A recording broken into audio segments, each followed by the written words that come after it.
Sunday, early morning. I'm on my 7-mile run.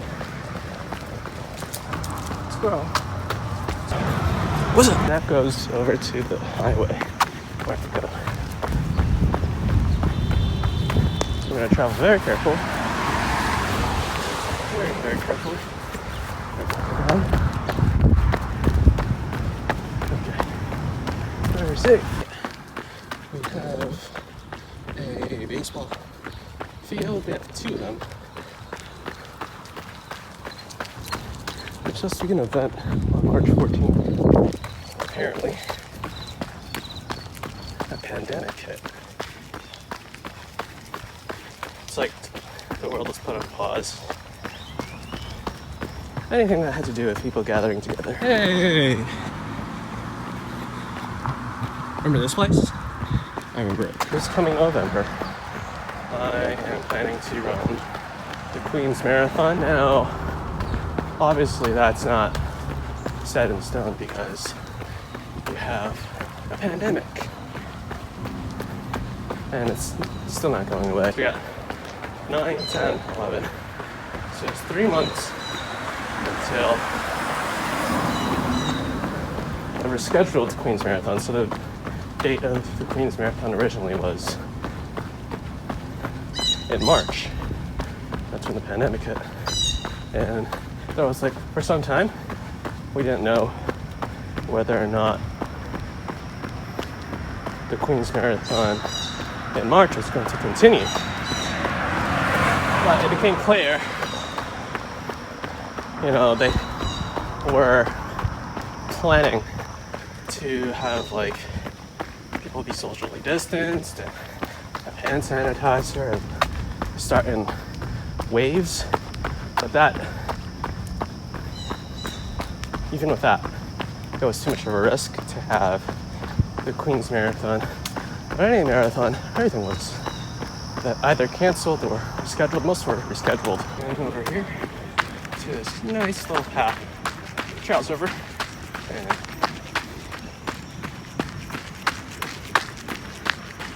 you can see there's a little scenic portion of the Charles River. So this is my path right now. Got the sun. We have the river right here. And in Boston, often see the distance there. And across here.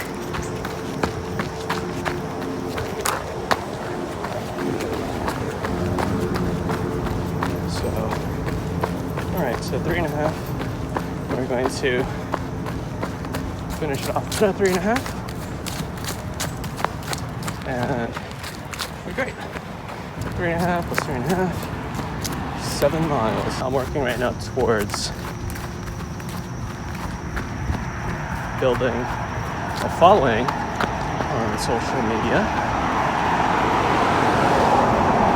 So I'm on all the major social media sites that I actually use. So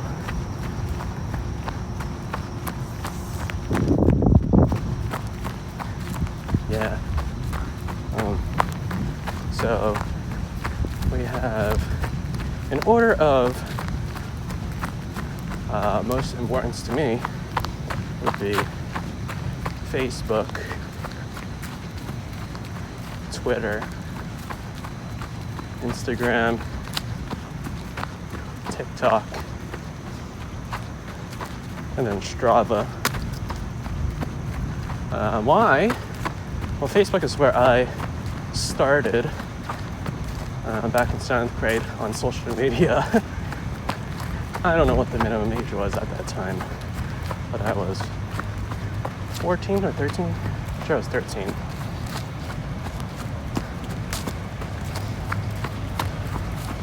And that's where I have most people that can actually see what I do. So I have around 650 friends on Facebook. And then Twitter, I mean, that I started at the start of the pandemic, mid-March. And that is super really important to me because Twitter has the thoughts of everybody in the world that uses Twitter. And the most important people are there. And you have the chance of actually being able to talk with those people. And that's what makes Twitter really powerful.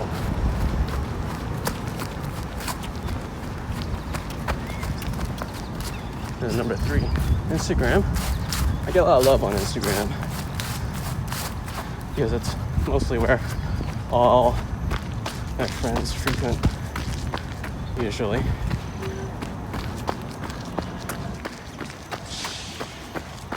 I get more love on Instagram than on Facebook.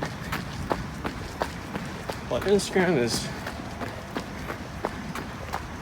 pretty shitty for not allowing you to put links into your posts and have people be able to actually click on them and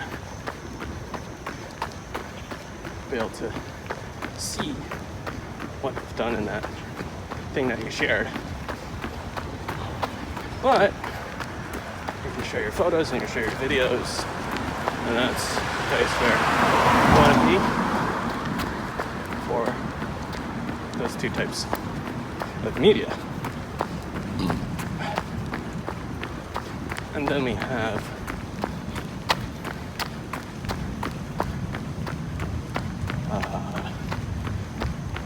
Facebook, Twitter, Instagram, what was the TikTok, yeah. TikTok. I think I started that right after I did Twitter. So like in March still. And only recently, once I start posting my workout videos, that I've seen it start growing on TikTok. And TikTok's great because my regular friends, the ones that I know of personally, aren't on there.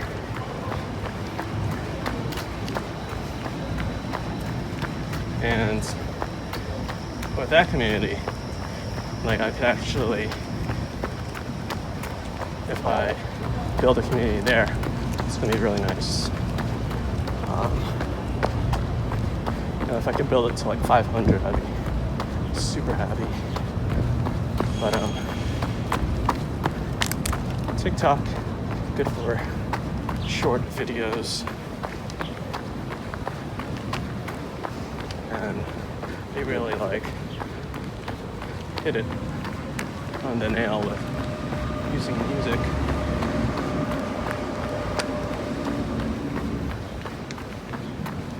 So we got TikTok, and then after TikTok, we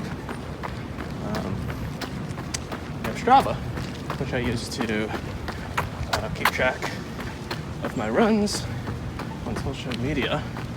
So my watch, the Garmin Forerunner 235, I use that to track my runs, and then I upload it to the Garmin app, and that puts all the data onto Strava.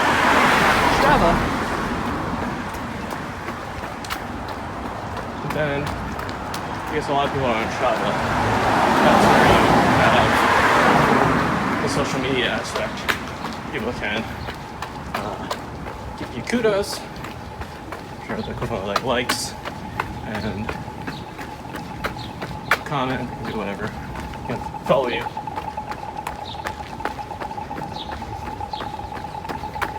And they have really good analytics, visuals. Pretty nice stuff on Twitter. I mean, pretty nice stuff on Strava. Why I run in the mornings is because there's no one around right now, so no one's to be at risk of, not nobody, but very few people to be at risk for getting COVID-19 from. And then I can just focus on running. Alright, just run straight ahead towards your goal. Then you don't have so many distractions. You can look around. You can go, oh look, that's a nice round emergency pole. But yeah, less people around, the temperatures are lower, which is better for running. Like the optimal temperature for a marathon is like 42 degrees, right? Because you're exerting your heart rate's all the way up at 160 over the course of like 3 hours for most people. 3 hours. So you want to be able to cool down that body efficiently. And you can do that passively with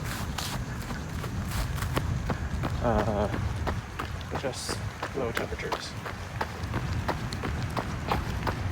I mean, and if it's like 35 down to freezing, then it's way too cold. You're going to be exerting too much to try to keep warm. And obviously the more stuff you have on, try to drop in that body heat, the less efficient that you're going to be when you're running. I mean, the best would be to like run naked, essentially. So,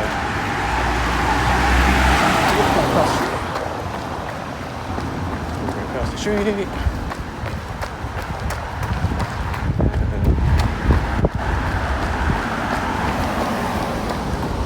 Made that guy across the street.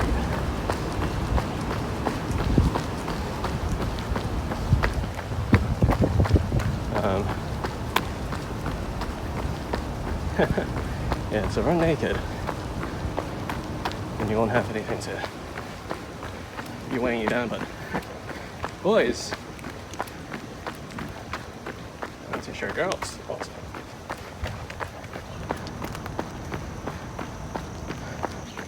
That's why we got technology. It's called clues.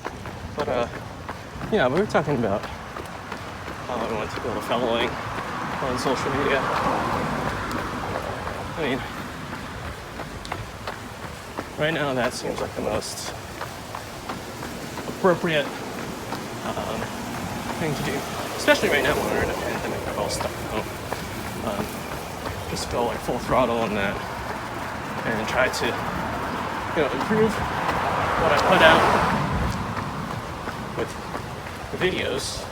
Currently, I'm not super great at videos. I'm pretty good at pictures, photos.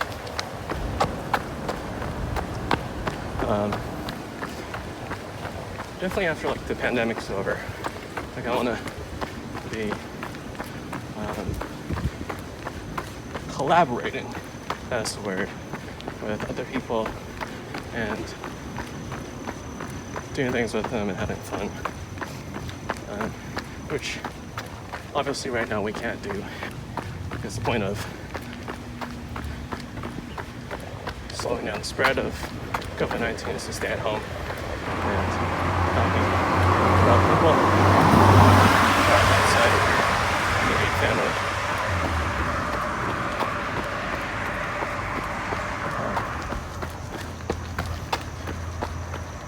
But yeah, that's what I want to do. But I was thinking on the topic of wearing a face covering when you're outside. I mean, we've gone through months already. 5 months of this pandemic.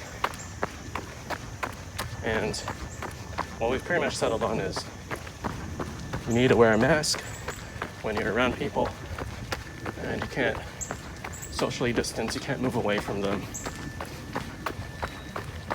When you're outside, you could choose to wear a face mask, a face covering, and it'll be alright if you don't.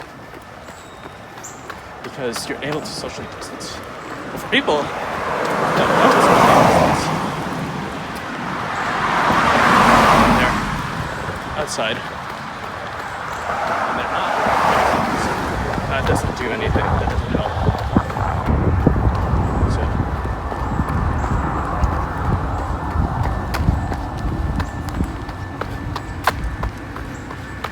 next time that's my opinion on wearing face masks. When running, you don't need to wear a face mask when you're running outside, but when you're around other people, you best be wearing a face mask. So right now I do have a surgical mask in my foot belt I can pull out and put on if I'm like in like a really like tight portion of my run. The only time that I've had to do that was when I was running on the bike path from my home to Life, and that bike pathway was pretty cramped there. There were a lot of people passing through. That's when it's a good idea. But when you're like outside like right now, and there's not many people around, you can just move away from people. There's so much time. Even if you're like breathing really heavily, just move away from people. A lot of space to move around. Not many cars around right now. So if you cross the road, just do it quickly. Make sure that you're not going to get run over by a car when you do it. And good. Let's talk about my housing situation. So right now I'm living in Belmont. I moved from Brookline Village.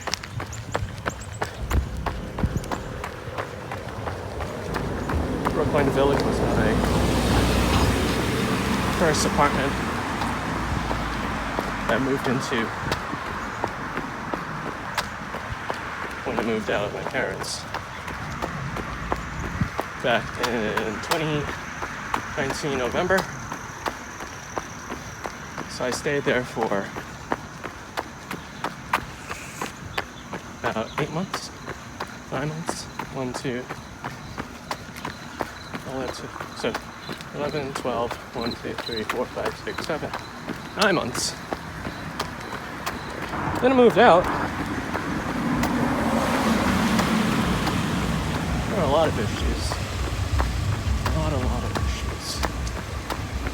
That comes at the price of being an adult. And that's stuff that you have to figure out when you grow up. Is how to deal with.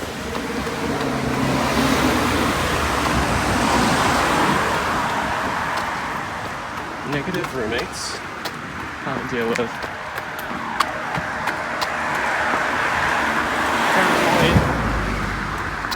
roommates and landlord. How to like cope with stress, definitely. Because you're not going to be around that support network that you were, that you were given when you were a child.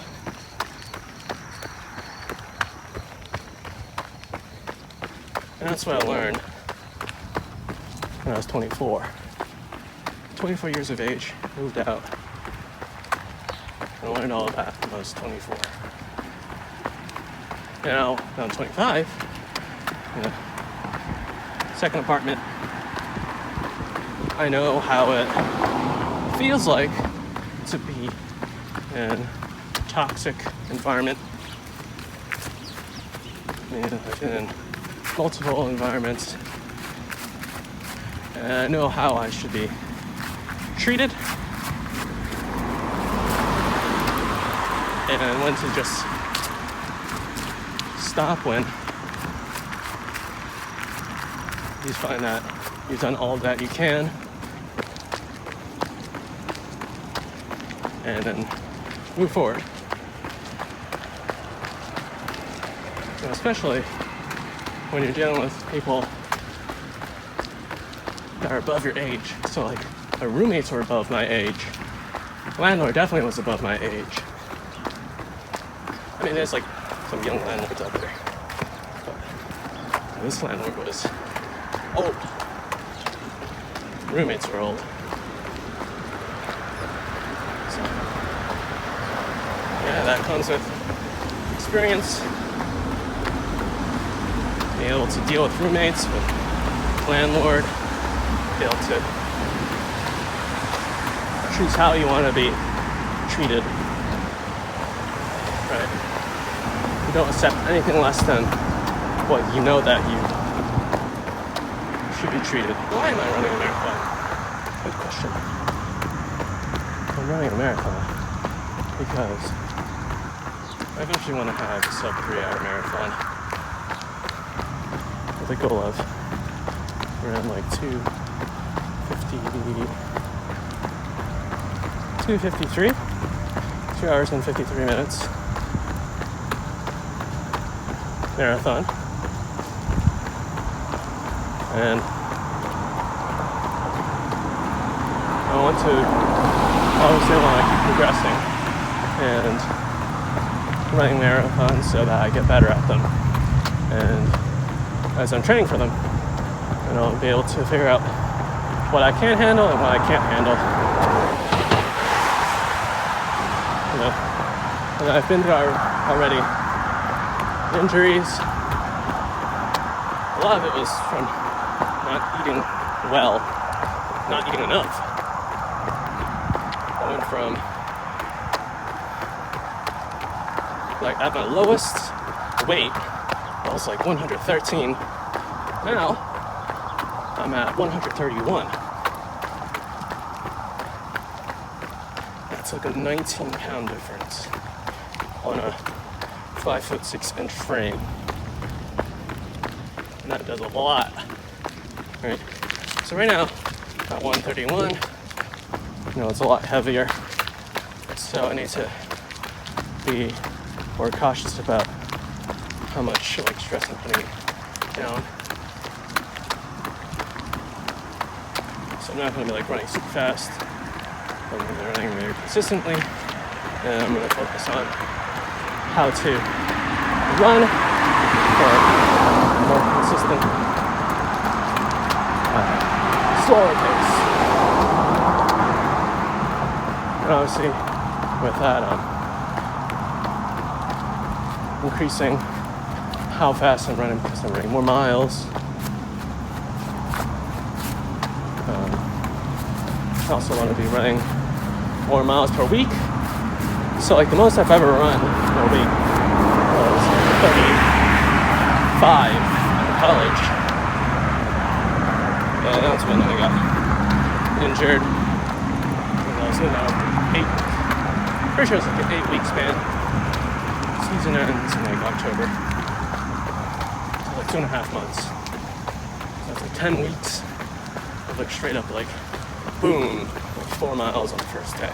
Oh, another 4 miles second day.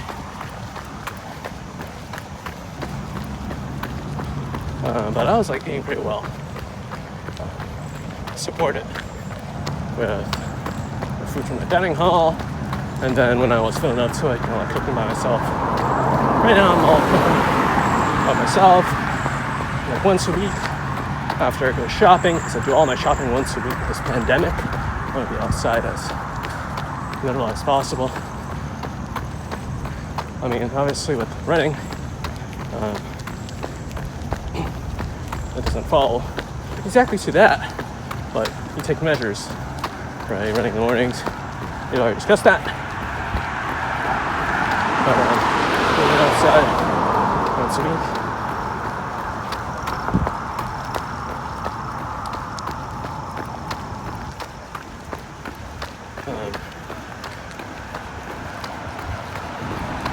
What was I talking about? Tangents.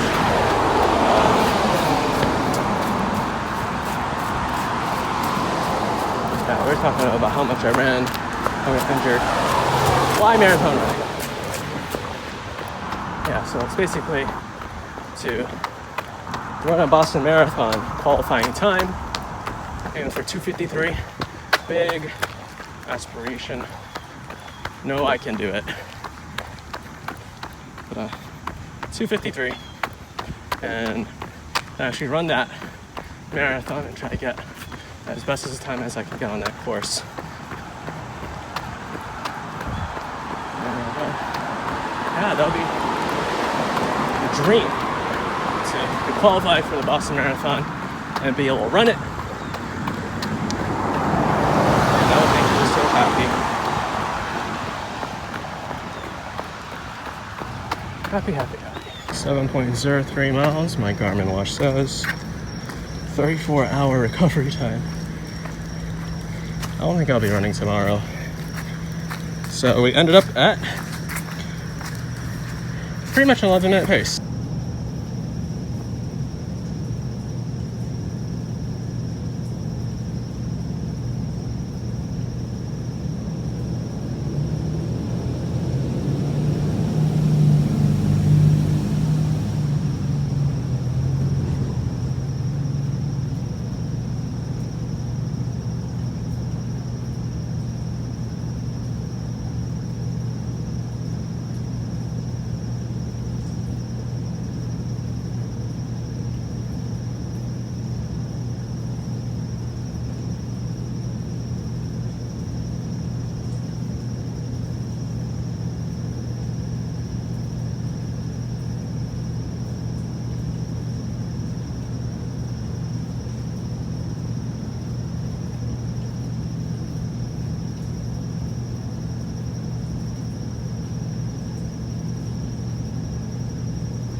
I think we're gonna do 30 push-ups over there. I hate doing it on the grass.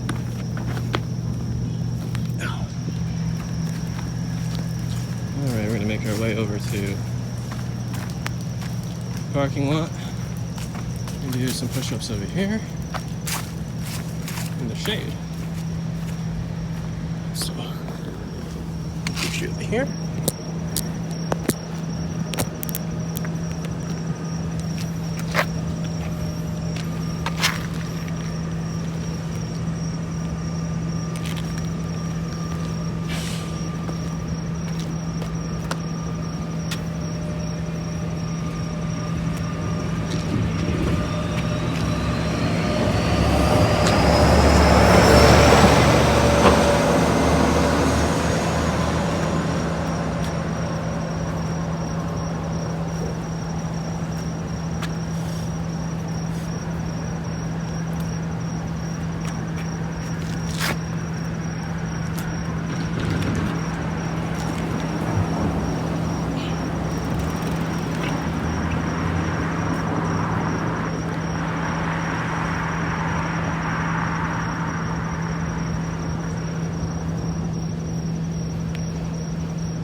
All right, so that was 7 miles today at an 11-minute pace.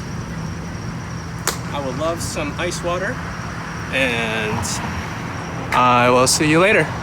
Bye.